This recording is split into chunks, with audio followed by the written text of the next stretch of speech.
anyone who watched Super Mario Galaxy definitely realized that the Mario franchise is just getting started. In other words, plenty of incredible things await us in the third movie, which has already been confirmed for 2028. But do you know what they are? If you weren't in a massive rush to hit the bathroom when Super Mario Galaxy ended, you definitely saw the post-credits scene where Uki, that thieving little monkey, took a massive punch square in the jaw. And then we see that the person who did it was none other than Princess Daisy.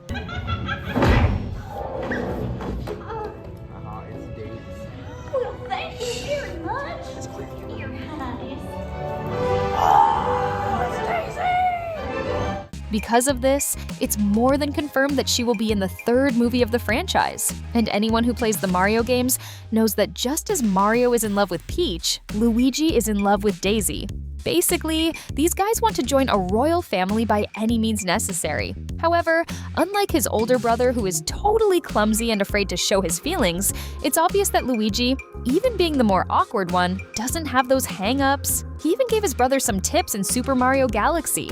That's why we believe the story of the next movie will revolve around the fact that Tatanga, a crazy alien we know from the games, will try to force Daisy to marry him, just like Bowser did with Peach. And it makes perfect sense for aliens to show up from now on, since Super Mario Galaxy introduced us to this new side of the franchise: space. In this situation, while Mario, Peach, and Rosalina will be facing the old returning villain mentioned in the second movie, who in the past wanted to steal the cosmic powers of the two sisters, Peach and Rosalina, Luigi will need to team up with Yoshi and Toad to face Tatanga, free Daisy, and finally get his kiss. After all, a guy can only take so much. This is just one of the things we are sure will happen in Super Mario 3.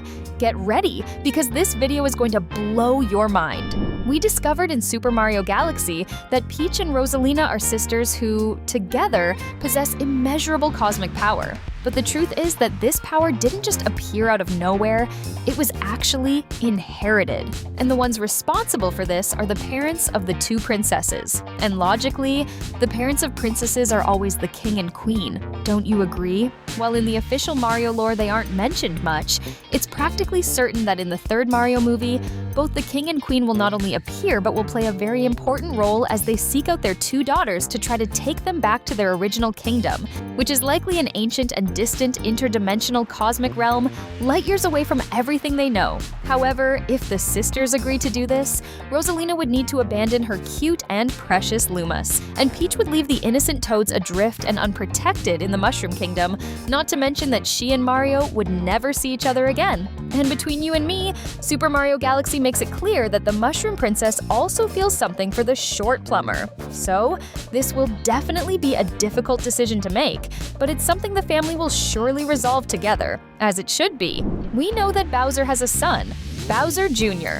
However, if he exists, obviously a Mrs. Bowser must have existed, or is still out there somewhere. Of course, if the second option is true, she and Bowser are divorced. But thinking about it, it would be really cool if we met Junior's real mother in Super Mario 3, who caused so much trouble for our heroes in the second movie. And if she really shows up, there are two main possibilities. Either she distanced herself from her former husband and the father of her child because she didn't agree with his plans for galactic domination, or she could actually be much worse than Bowser, and for that reason, the Koopa King decided to run away with his son and leave her behind. But like any good, wicked villain, she would still be on their trail, finally catching up to them in the next movie and causing the biggest battle between Koopas in history. I don't know about you, but I would gladly pay for a ticket to watch a fight like that. What if we finally saw Mario's dream come true and he married Peach? Man, that would be something very, very emotional indeed. Would you believe me if I told you this has already happened in the franchise? Or almost happened, better said. And it wasn't in a game, but in the Super Mario Adventures comic from 1992. In it, we see that all the preparations are made, and Peach and Mario are already at the altar about to seal the marriage with a real kiss, not those ones on the cheek or nose. However, at the last second before they actually consummate the marriage, something shocking happens. Peach hears a strange sound and, looking back, sees the real Mario caged and gagged, trying to prevent her from kissing the fake Mario, who was actually Bowser using magic to disguise himself as our hero so he could finally marry the Mushroom Princess and carry out his evil plan once and for all. So, Even if it's a fake wedding, we can imagine that this scene could very well happen, especially after that other post-credits scene where we see Bowser Jr. using his father's bones to dig a hole so they can escape the maximum security prison they're in. But if we think about it, Peach actually agreed to marry Mario because she thought he was the real one. So, who knows? Maybe the end of the third movie will actually be a union ceremony for the franchise's two favorite characters, right? Considering the story we just mentioned, where Bowser would use magic to transform into Mario, we know there is only one being with power strong enough to grant the Koopa King that wish, the Empire's lead sorcerer, Kamek. And if we think about it, after the scene where he announces that King Wart is on the line to speak with Bowser Jr., we don't see Kamek anymore, indicating that he fled with the rest of the Koopa troop, maybe so he can rescue Bowser and Jr. as soon as he gets the chance. The fact is, Kamek appearing in the third movie isn't even just a possibility, it's a certainty. It's going to happen. And if we remember correctly, in Super Mario World 2, he is the main villain who tries to get rid of Mario and Luigi in their baby versions, which appeared for the first time now in Super Mario Galaxy. It's possible he'll repeat that in the next movie. What would be cool is if we also see Baby Bowser and Baby Peach show up. That would be pretty awesome. If you're enjoying the video, subscribe to the channel now so you don't miss any new videos. Maybe when you watched Super Mario Galaxy, you might have wondered, where did Bowser Jr.'s magic paintbrush come from? And many people didn't even notice, but the answer is right there in the movie. We have a scene where Kamek is next to the Koopa King's son, and we can see him holding a mug. The detail is that on this mug, there's a symbol representing Professor E. Gadd, who is the Mario franchise's mad scientist. And in the official lore, he is the creator of the magic paintbrush we see in the movie. But besides that, he also created a ghost-catching machine that Luigi uses in the game Luigi's Mansion, and even a time machine used by Mario in one of the franchise's games. That's just to name a few things. In other words, he is a very important character in Mario's world, and that reference on the mug is just a hint that we will very likely see him in a future movie that, who knows, might even have time travel in its story. As we mentioned at the beginning of the video, it's mentioned by Rosalina in the movie that her decision to send little Peach to the Mushroom Kingdom was to prevent their combined power from falling into the hands of evil beings who wanted it badly.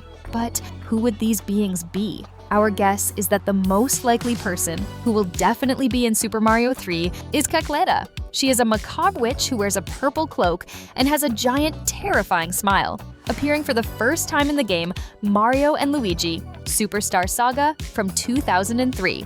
By studying dark magic, she discovered the secret of the Bean Star, an ancient dormant artifact that has the power to grant any wish to whoever awakens it. However, there was a safety lock, which in the game is only undone by using a voice that is 100% pure and beautiful. In this case, Peach's. However, in the movie lore, this lock could very well be released by the combined cosmic power of the Mushroom Kingdom princess and her sister, Rosalina. That's why that purple shadow, which is Cackletta's color, that we see in the movie could very well be the witch. And if that's the case, she is guaranteed to be in the third Mario movie and is a strong candidate for the main villain of the plot. Another thing we believe will happen in Super Mario 3 is learning a bit more about Mario's past, and we have a good reason to believe this will be very important in the next movie. In the first Mario Brothers feature film, we saw a small flashback where a young Mario defends a young Luigi from a childhood version of Spike, the brothers' former boss. However, the truth is that there are many more things in the brothers' past, making it practically mandatory for some of them to appear in the 2028 movie. For example, one of these things is the revelation that the mortal hatred Wario feels for Mario didn't start out of greed, but rather from childhood traumas they went through together. The Mario vs. Wario comic, published in Nintendo Power magazine in 1993, reveals that the two played together when they were kids, which is also referenced in the game Yoshi's Island, but Wario always got the short end of the stick. So while Mario thought they were great friends, Wario felt humiliated, and that's why he swore revenge, culminating in him becoming one of the main villains of the franchise and likely one of the new characters in Super Mario 3. Two laws never fail: the law of gravity and the law that every Mario movie will have a new Nintendo character appearing to help our heroes. It was like that in the first movie with Donkey Kong, and now in the second movie with Fox McCloud. So we can bet without any fear that we'll have a new character from the gaming giant in this third movie too. The question is, who would it be? Our main guesses would be Kirby, who is canonically one of the most powerful beings in Nintendo. Despite being a cute, 8-inch tall pink puffball, Kirby has the ability to face terrifying cosmic entities, gods of destruction, or interdimensional horrors, which could really help combat Rosalina and Peach's enemies who want to steal the sisters' powers. Another very likely option would be Captain Olimar, who is the main character of the Pikmin games, those little guys who appeared in the movie, giving us a hint that he might be next. And to wrap up our video, knowing the directors of the first 2 Mario movies and how completely crazy they are, everything leads us to believe that the 3rd Mario movie will confirm one of the most insane theories in the Mario world: the existence of a 3rd, older Mario brother. In fact, we have a video here on the channel just about this, explaining all the Mario brothers ever created in the world of animation and games. But the fact is that this theory could finally become a reality that might very well be introduced in one of the post-credits scenes of the next movie, where we would see Mario and Luigi's older brother arriving in Brooklyn and going after the brothers in the Mushroom Kingdom. Tell the truth, wouldn't that be cool as heck? We'll stop here, but you can still keep watching more incredible videos. Just click on either of these 2 appearing for you. Until next time.